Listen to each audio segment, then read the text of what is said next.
Australia Occidental contiene una de las mayores extensiones de tierra escasamente habitada del continente. Más allá de las ciudades costeras, el terreno se aplana y se seca. La vegetación se vuelve escasa. Las carreteras se vuelven infrecuentes y luego desaparecen por completo. Las distancias se miden menos en millas que en horas de conducción ininterrumpida, a menudo sin señalización ni puntos de referencia visibles.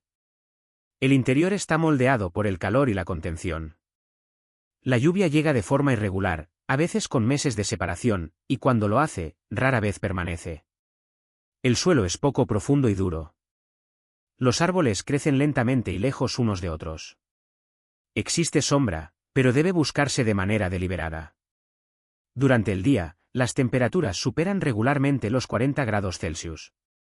Por la noche, el aire se enfría rápidamente, exponiendo al cuerpo a un contraste brusco en lugar de alivio.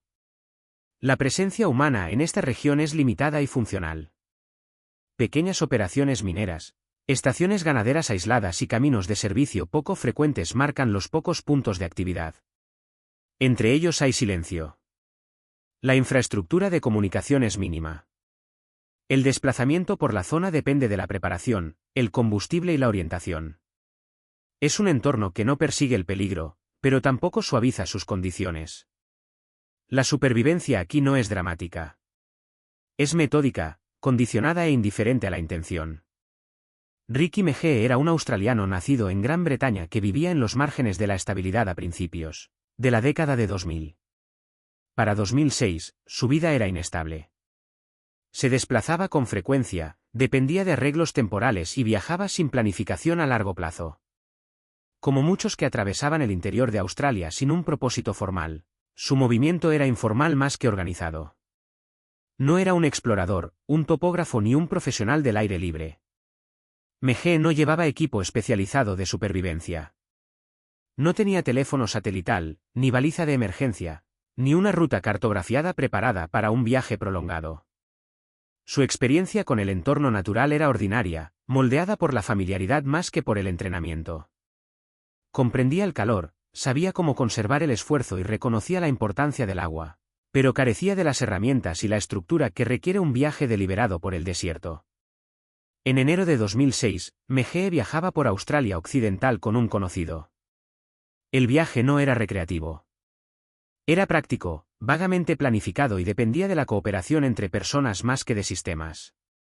Las carreteras de la región a menudo parecen transitables mientras ofrecen poco margen de error. Una sola falla del vehículo o una separación puede extender las consecuencias más allá del alcance inmediato. En ese momento, Meghee llevaba suministros mínimos. Los relatos indican que tenía poca comida y ninguna reserva significativa de agua. Su vestimenta era común e inadecuada para una exposición prolongada. No existía la expectativa de que el viaje se extendiera más allá de un desplazamiento rutinario. Nada en su trayectoria sugería preparación para un aislamiento de semanas. No había evidencia de anticipación ni previsión. Lo que siguió no estuvo determinado por la confianza ni la intención, sino por la circunstancia y la ausencia de alternativas. La separación ocurrió sin aviso y sin ceremonia. Mientras viajaban por una sección remota de Australia Occidental, Meghee y su acompañante detuvieron el vehículo. Las razones permanecen parcialmente poco claras en los registros públicos, aunque relatos posteriores sugieren una disputa o desacuerdo. Lo que está documentado es el resultado. Meghee fue abandonado. El vehículo se marchó. Él quedó solo. No hubo una sensación inmediata de distancia. En terreno abierto, la separación puede parecer temporal. El sonido se propaga. Las huellas permanecen visibles. El horizonte parece alcanzable. Meghee asumió inicialmente que la partida sería breve o reversible. No. Persiguió el vehículo de inmediato. No hubo persecución urgente ni pánico visible. El entorno permaneció sin cambios, y también su comprensión de la situación. Con el paso del tiempo, la ausencia se volvió definitiva. El vehículo no regresó. La carretera no ofrecía tráfico. No había estructuras cercanas, cercas ni senderos marcados. La comunicación no era posible. Lo que había comenzado como una pausa se convirtió en una condición. Las opciones disponibles para Meghe se redujeron rápidamente. Caminar sin agua implicaba riesgo de colapso. Permanecer en el lugar no garantizaba ser descubierto. El interior no ofrecía señales de dirección, solo distancia. Moverse significaba exposición. Quedarse quieto significaba esperar. Este fue el momento en que la situación pasó de inconveniente a aislamiento. No hubo una señal dramática, solo el reconocimiento silencioso de que la ayuda no llegaría por sí sola. A partir de ese punto, cada decisión tuvo peso. El entorno no había cambiado. Las condiciones de supervivencia sí. Una vez que la posibilidad de una recuperación rápida se desvaneció, Meghe pasó de la expectativa al mantenimiento. El movimiento se volvió deliberado. La energía se conservó. La prioridad se redujo al agua, luego al refugio y después a la comida. Sin equipo, cada necesidad dependía de la observación más que de la fuerza. Eligió no desplazarse lejos. En el desierto abierto, caminar aumenta la deshidratación más rápido de lo que mejora las posibilidades de ser encontrado. Meghe permaneció cerca del área donde había sido dejado, utilizando la poca estructura que ofrecía el paisaje. Arbustos bajos y árboles dispersos proporcionaban sombra limitada.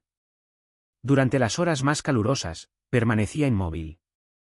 La actividad se desplazaba a la madrugada y al atardecer, cuando la temperatura descendía lo suficiente para reducir la pérdida de agua. El agua se convirtió en la restricción central. Sin recipientes, dependía de la lluvia. Usando láminas de plástico y restos encontrados en el área, construyó un sencillo sistema de recolección de lluvia, dirigiendo el escurrimiento hacia cuencas improvisadas. La lluvia era infrecuente, pero incluso pequeñas cantidades se preservaban con cuidado. Cada recolección se distribuía a lo largo de varios días. No bebía para saciarse, solo para funcionar. La comida era secundaria, pero necesaria. Meghe consumía insectos, incluidos saltamontes y hormigas, que estaban disponibles en cantidades limitadas y requerían poca energía para obtenerse. También comía plantas nativas cuando podía identificarlas con razonable certeza. No había abundancia. La ingesta se mantenía mínima, destinada a ralentizar la pérdida de peso más que a recuperar fuerza. El refugio era básico. Construyó un cortavientos bajo con ramas y escombros, que ofrecía una protección modesta contra el sol y la exposición nocturna. No bloqueaba el calor. No bloqueaba el frío. No reducía completamente ninguno de los dos, pero marcaba un punto fijo. Regresar al mismo lugar proporcionaba continuidad y reducía la fatiga de decisión. Los días desarrollaron un patrón. Despertar temprano. Evaluar el cielo. Comprobar la humedad. Permanecer inmóvil durante el calor. Recolectar insectos cuando era posible. Vigilar el cuerpo en busca de señales de deterioro. Meghe evitó riesgos innecesarios. No hubo intentos de cazar ni de viajar largas distancias. La supervivencia dependía de la contención más que del esfuerzo. En este entorno, el tiempo no se movía de manera uniforme.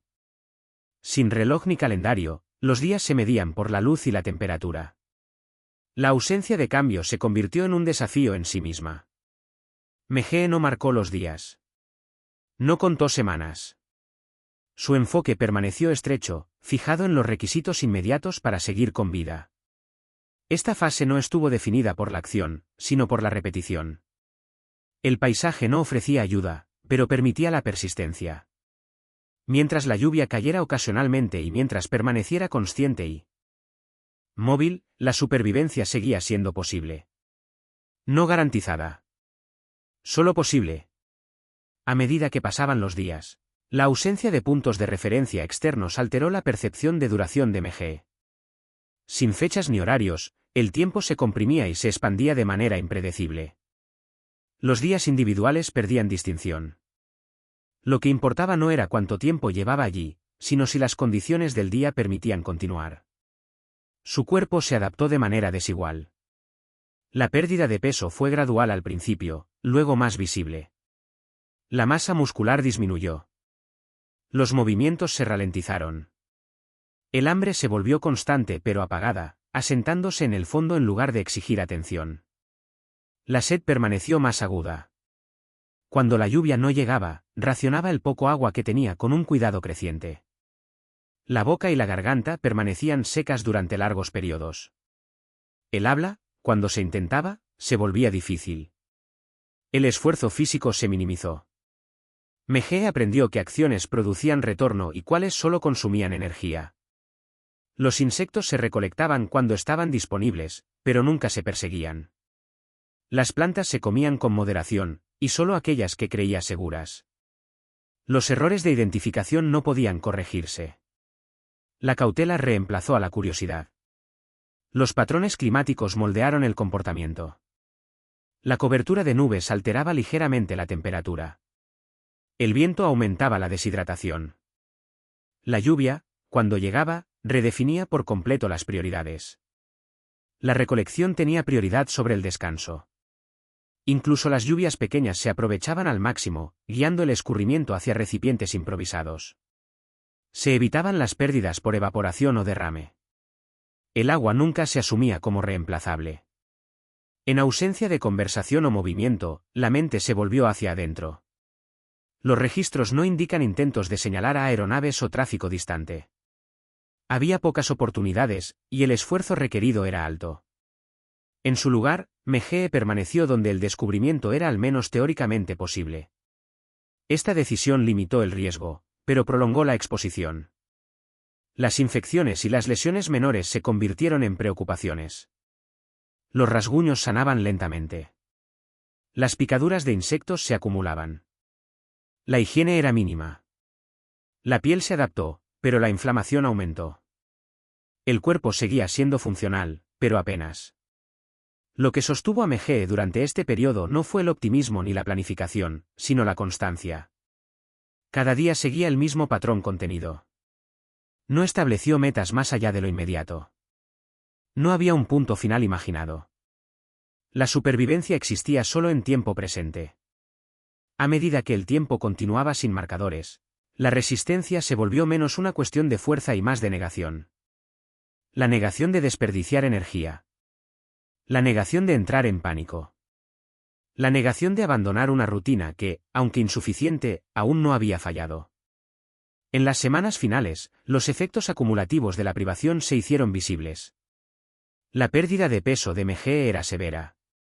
Su ropa colgaba suelta, ofreciendo poca aislación o protección. La exposición prolongada al sol y al viento afectó su piel, causando grietas e inflamación que no sanaban por completo. El movimiento requería más esfuerzo. La recuperación tomaba más tiempo. El sistema inmunológico se debilitó. Las infecciones menores persistían. Las picaduras de insectos se hinchaban y se volvían dolorosas. Sin medios para limpiar adecuadamente las heridas, la irritación se acumuló. No hay evidencia de una lesión grave, pero la ausencia de mejoría se convirtió en su propia forma de deterioro. El cuerpo ya no se reparaba de manera eficiente. La tensión mental aumentó a medida que las reservas físicas disminuían. El cansancio reducía la concentración. Las decisiones simples requerían más tiempo. Los errores tenían mayores consecuencias. A pesar de ello, Meghe no intentó desplazamientos de larga distancia. Los relatos sugieren que comprendía que caminar sin agua probablemente terminaría la situación de forma permanente. Las condiciones meteorológicas siguieron siendo variables. El calor continuó dominando el día. Las noches traían frío que interrumpía el descanso. El refugio reducía la exposición, pero no la eliminaba. El sueño era fragmentado. El cuerpo permanecía alerta, no por miedo, sino en respuesta a la incomodidad y al desequilibrio. En esta etapa, la supervivencia dependía de la continuidad de pequeñas ventajas. La lluvia, aunque limitada, seguía ocurriendo. La rutina permanecía intacta. No hubo fallos mayores, solo una erosión lenta. Cada día terminaba sin resolución, y cada mañana comenzaba sin garantía. El entorno no ofrecía señales de cambio. No había indicios de que se estuvieran llevando a cabo esfuerzos de rescate. La visibilidad de Meghe desde la distancia era mínima. Su presencia era silenciosa y no señalizada. Lo que persistió fue la resistencia bajo condiciones decrecientes. No la adaptación en el sentido de mejora, sino la adaptación en la aceptación.